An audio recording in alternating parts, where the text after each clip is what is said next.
El Ya, tema de la entiendo. política es otro tema que es crucial para analizar la situación que hay hoy con la masonería en Cuba. Mm, Yo creo que el masón cubano y la masonería cubana no entran en política por tres razones principales.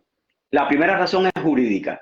Hay un desconocimiento de la ley profundo, profundo desconocimiento de la ley. Hay una interpretación que se está haciendo de la ley masónica cubana, la legislación masónica cubana vigente, fatal, que ojalá pudieras poner ahí el artículo, o el artículo es muy fácil.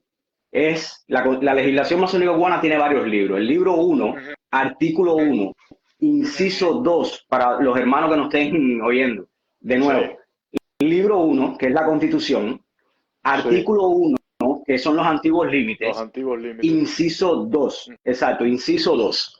En el Ujú. inciso 2, al final dice que a nadie prohíbe, eh, por razones, porque a nadie juzga algo así por opinión, sus opiniones, etcétera, y prohíbe terminantemente el debate, o no, estoy parafraseando, prohíbe el debate de religión o de política en logia.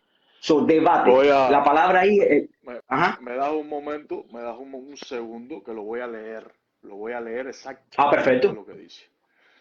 Dice aquí, Adelante, mi artículo hermano. uno: la Asociación Masónica tiene adoptados como leyes fundamentales universales los antiguos límites de la fraternidad, que son los siguientes, y voy directo al segundo. Son sus principios, la moral universal y la ley natural dictadas por la razón y definidas por la ciencia. Reconoce al Ser Supremo, no admite más diferencia entre los hombres que el mérito y el demérito, a nadie rechaza por sus creencias u opiniones y no da cabida a debates de religión ni de política. Exactamente. No da cabida a debate de religión ni de política. Lo que no da cabida es a debate. Si cualquiera busca la palabra debatir o el verbo Uh debatir -huh. en el diccionario, se va a dar cuenta que implica necesariamente la discusión entre dos o más personas. Pero no es sinónimo de hablar. Tú puedes hablar, tú puedes proponer, tú puedes acordar, porque lo que prohíbe la ley es el debate. So, no admite ese debate, porque son los temas que evidentemente dividen a los hombres, tanto la religión como la política. Pero ese es el primer error jurídico por el cual el masón en Cuba le han hecho creer que hablar para un masón, para un libre pensador es peligroso. Y eso es una barbaridad, eso es un craso error. Ese es el primer factor que hace que la masonería cubana esté en una posición realmente tan lamentable y tan vergonzosa con la realidad que está viviendo la sociedad. El segundo factor es histórico. En Cuba no se conoce la historia de la masonería, no se habla de eso. La literatura ha sido, eh, no ha sido promovida ni por los grandes funcionarios de ningún periodo. Solamente escasos hermanos que han hecho gestiones para publicar libros, para que se reediten libros importantes como los de Ponte Domínguez, etcétera. El problema histórico es profundo. Mira, en los tres periodos, yo siempre pongo este ejemplo cuando hablo de la razón histórica. En los tres periodos más convulsos de la sociedad cubana, que han sido sus tres dictaduras, en la etapa republicana después de 1902, está la dictadura de Machado, la dictadura de Batista y la dictadura esta de la familia Castro. En las tres dictaduras, la masonería ha tenido participación, sobre todo en la última que está vigente todavía al principio, porque ya después, como veremos, nos callaron la boca completamente. Hasta hoy, que siguen estos grandes funcionarios rindiéndoles pleitesía a los dictadores. Porque lo que nos Ajá. hizo la dictadura castrista fue horrible, nos quitó logia. Ahí está el listado de logias que nos quitaron. Bueno, de la gran logia de Cuba le quitaron el piso 6, 7, 8, 9, parte del 10, el sótano, el primer piso, el parqueo. Todo eso se lo quitó al edificio de la gran logia que lo había construido con dinero de los masones en Cuba en el 55. Lo habían inaugurado precisamente Carlos Manuel Piñero del Cueto. Pero ¿a dónde iba? Fusiló a 47 hermanos. Hay una lista, yo tengo una lista en mi poder de 47 hermanos que fusiló Castro después del 60. Eh, por supuesto, proponérsele a él. Entonces, con eso nos traumatizó y nos cayó. La tercera causa es la ética. Después de la jurídica y la histórica, que la histórica hay tela por donde cortar, pero la tercera razón es la ética. El Uh masón -huh. cubano Uh tiene que -huh. entender, y el masón como tal, un hombre juramentado en un ara, tiene que entender que aunque existan razones legales, porque hay leyes que son injustas, cuando la esclavitud, habían leyes que aprobaban la esclavitud. La ética, que la moral está dentro de la ética. ¿Cómo uno puede decir que representa lo que es la institución, que uno está labrando esa piedra, construyendo ese templo interior dentro de cada uno? si nosotros individualmente nos quedamos callados ante la injusticia. En Cuba arrastran a las damas de blanco los domingos. ¿Y cuántas veces la masonería en Cuba ha emitido un comunicado, como lo hubiera hecho antes del 59, cuando era una masonería libre? ¿Cuántas veces ha emitido un comunicado, por lo menos protestando por lo que se le hacen a esas damas? Que lo único que hacen es caminar con una flor en la mano pidiendo libertad para sus familiares. O cuando meten preso a nuestro hermano. Entonces, razones éticas profundas que tienen que hacer que el cubano salga al paso, el masón cubano salga al paso y hable de política. Hay que hablar de política. Hablar de política no es hablar de derechos humanos ni de socorro masónico.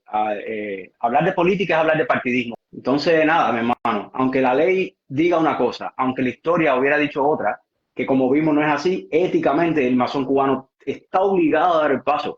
Es una cuestión de vivir por el honor que tú representas, por el legado histórico que tú tienes. Y te digo más, si algún masón cubano, yo entiendo, porque yo soy cubano, y yo nací en Cuba y yo viví 29 años en Cuba, yo sé exactamente lo que se sufre y el temor que hay.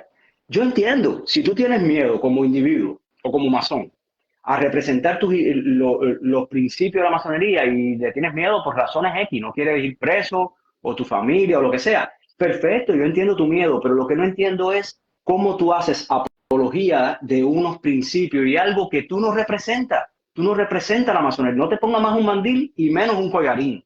Sé honesto contigo mismo, porque el masón tiene un juramento con Dios o con lo que para cada cual es el ser supremo, y con los hermanos y con uno mismo. Esos hermanos están siendo hipócritas con ellos mismos si no representan lo que realmente juraron. Y nada, mi hermano, son razones éticas profundas. Desgraciadamente, como decía Martí, de mala humanidad no surgen buenas instituciones. La masonería en Cuba tiene una infiltración terrible de personas amorales que no deberían estar ahí. Constantemente oímos noticias, ahora votaron hace poco al gran secretario, creo, por estar robando. Vemos al tristemente célebre Colleravento, que fue un gran maestro, un espía, por él mismo dio el testimonio de que era el agente no sé qué, agente Gerardo, whatever. La historia es que estamos llenos de quinta columna, de gente que no representan los valores, no les importa, son infiltrados, no les importa la masonería, no importa el legado histórico. Nosotros cargamos con un peso histórico realmente grande. La masonería en Cuba no la han podido desaparecer por lo que fuimos antes del 59. Las profundas raíces que tenemos en la libertad de Cuba, las profundas raíces que tenemos en la sociedad cubana y el respeto que teníamos. Mira, la masonería no es una institución política. La masonería no tiene un surgimiento en búsqueda de una participación política para nada. Por eso es que hay artículos que en la legislación masónica cubana y en la legislación masónica internacional, donde establece bien claro los límites entre la masonería y la política del país. Sí. La masonería y el gobierno, la masonería y el Estado, cosas así. Pero, muy importante, el inciso 1 del artículo 1 que leíste ahorita, que leíste el inciso 2 cuando hablamos de política, el inciso 1 establece bien claro en la Constitución masónica que nuestro fin, el fin de la institución, primero que es la institución orgánica de la moralidad, pero que el fin es combatir el vicio, desenmascarar al hipócrita y combatir la ignorancia también. Tú no puedes hacer esas cosas si tú te quedas callado, inerte ante lo que pasa en la sociedad. La masonería no apoya la dictadura ni está concebida para apoyar dictadura, pero tampoco está concebida para oponerse a ella. Lo que sí está concebida es para crear un hombre mejor, entregarle a la sociedad un albañil, que es como nosotros nos llamamos simbólicamente, capaz de ayudar a la sociedad a ser una mejor sociedad. Por eso, en parte, la república fue mejor, las leyes, la influencia masónica en las leyes en Cuba, en la historia de Cuba, porque la masonería es una institución orgánica de la moralidad donde todos los hombres tenemos un fin bueno para la sociedad, pero que no nos metemos en política, pero tampoco comulgamos con lo mal hecho en política. Y nosotros tenemos que tener algún tipo de participación, no con intereses partidistas, pero sí con intereses sociales y cívicos. La participación de la masonería en Cuba actualmente está así porque nos amedrentaron. Hay que decirlo así. Fidel Castro, desplazando a Batista, llegó al poder como un elefante en una cristalería y empezó a romper institucionalmente a Cuba desde su cimiento. En Cuba actualmente las profesiones son el clásico ejemplo de eso. Los profesores son un desastre. La medicina es un desastre. Los Ajá. profesionales, los ingenieros en Cuba hay economistas y en Cuba nunca ha habido una economía sana. Entonces, él destruyó todos los sectores y todas las instituciones, él y su mafia. Y por supuesto la masonería no quedó fuera.